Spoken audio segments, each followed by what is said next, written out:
Tous les touristes qui visitent Rome de nos jours le savent, les nouveaux maîtres de la ville éternelle, ce sont les chats. On les estime à 300 000 dans la commune de Rome, dont la moitié sont des chats errants. Si vous déambulez dans la vieille ville aux premières fraîcheurs du soir et que vous ne voyez aucun chat se prélasser sur les vieilles pierres, c'est que vous êtes tout simplement pas à Rome. Aucune autre explication possible. Parmi leurs spots préférés, le Largo di Torre Argentina, vaste place rectangulaire, occupée par un complexe archéologique comprenant les ruines de temples antiques, datant pour certains de l'époque républicaine. Comme l'endroit est inaccessible aux promeneurs et aux touristes, plus d'une centaine de chats en ont fait leur royaume.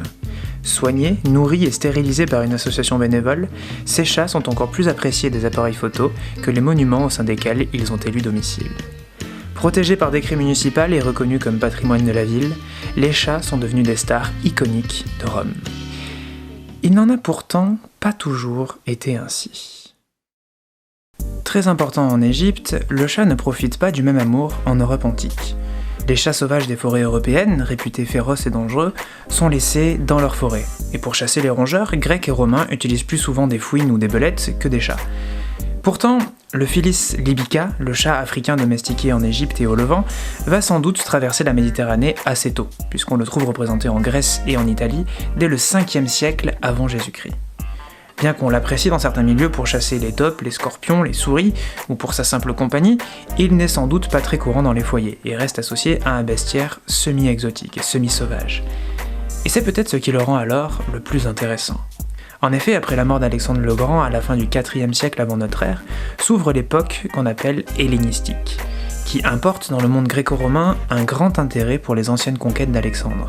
On se passionne pour l'Orient et pour l'Égypte, pour son art, ses cultures, sa faune et sa flore. Le chat côtoie alors certainement dans les villas romaines des oiseaux multicolores et autres objets vivants de curiosité venus d'Orient. En Europe continentale, le chat domestique est donc d'abord un objet de luxe. Puis petit à petit, par l'intermédiaire des marchands grecs et romains, va se répandre dans les foyers les plus modestes, et bientôt sur tout le continent, jusqu'au monde germanique et celte. Malgré tout ça, le chat ne passionne pas les Romains. La preuve, il est très peu présent dans leur mythologie.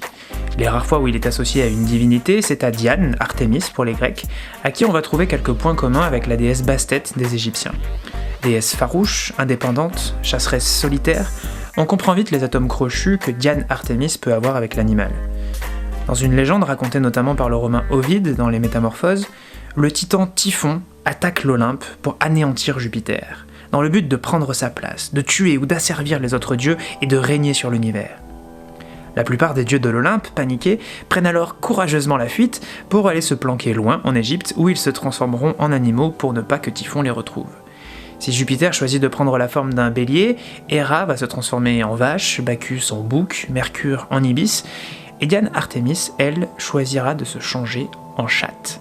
Le temps que Jupiter finisse finalement par aller botter les fesses de Typhon, ce qui permettra aux dieux de regagner leur confortable montagne céleste. Très influencé par certaines légendes de la mythologie égyptienne, ce récit illustre en partie comment les Romains aimaient se réapproprier les dieux étrangers et les assimiler aux leurs, en récupérant par exemple leurs attributs. Ici, Jupiter, en se transformant en bélier, s'assimile au dieu égyptien Amon, Héra à Hathor, Mercure à Thoth, et Diane à Bastet. Mais il y a pourtant une différence intéressante entre la déesse chasseresse romaine et la déesse chatte égyptienne. Si Bastet est étroitement liée au culte du soleil, l'astre qui représente largement Diane Artémis, c'est la lune. En arrivant en Europe et en changeant de déesse tutélaire, le chat change donc d'astre symbolique. Grecs et Romains, s'apercevant du caractère partiellement nocturne de l'animal, commencent à le placer dans l'univers de la nuit. S'apercevant que la vision du chat est assez bonne dans le noir, certains vont même développer des croyances comme quoi la forme des yeux du chat est liée au cycle de la lune. Ainsi, Plutarque, au 1er siècle de notre ère, écrit que les yeux du chat diminuent quand la lune décroît et croissent quand la lune atteint sa plénitude. Ce qui évidemment est complètement faux. Enfin, le chat qui commence alors sa conquête du monde occidental va s'enraciner dans une image d'animal nocturne, lié à l'obscurité, à la lune, à la magie, aux secrets et aux phénomènes étranges qui se déroulent dans le noir. Une image mystérieuse dont il n'est pas prêt de se débarrasser.